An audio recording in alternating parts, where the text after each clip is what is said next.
नमस्कार. आपल्या घरी चपात्या उरलेल्या असतात. मुलं चपाती खायला कंटाळा करतात. तर माझ्याकडे एक बेस्ट आयडिया आली आहे, मॅगी पोळी रोल करायची. ती मी तुम्हाला आता त्याची रेसिपी कशी करायची दाखवणार आहे.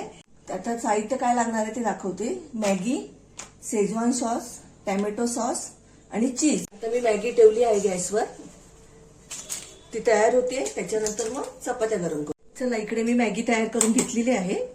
चला आपण चपातीचा पोळी रोल कसा करायचा ते बघूया. पहिलं लावूया शेजवान. तुमच्या आवडीनुसार मुलांना किती तिखट पाहिजे, किती गोड पाहिजे त्याप्रमाणे शेजवान सॉस, शेजवान चटणी आणि टॅमॅटो सॉस लावून घ्यायचं पोळीला तुमच्या आवडीनुसार. त्याच्यावर जी आपण मॅगी करून घेतलेली आहे ती टाकायची आहे पोळीवर, चपातीवर.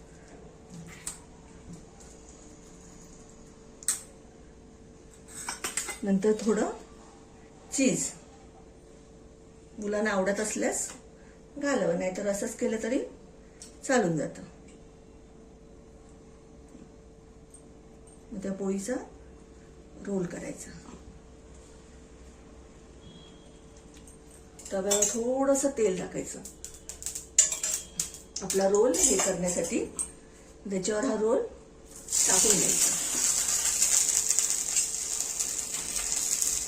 झाला, हा रोल आपला तयार झालाय.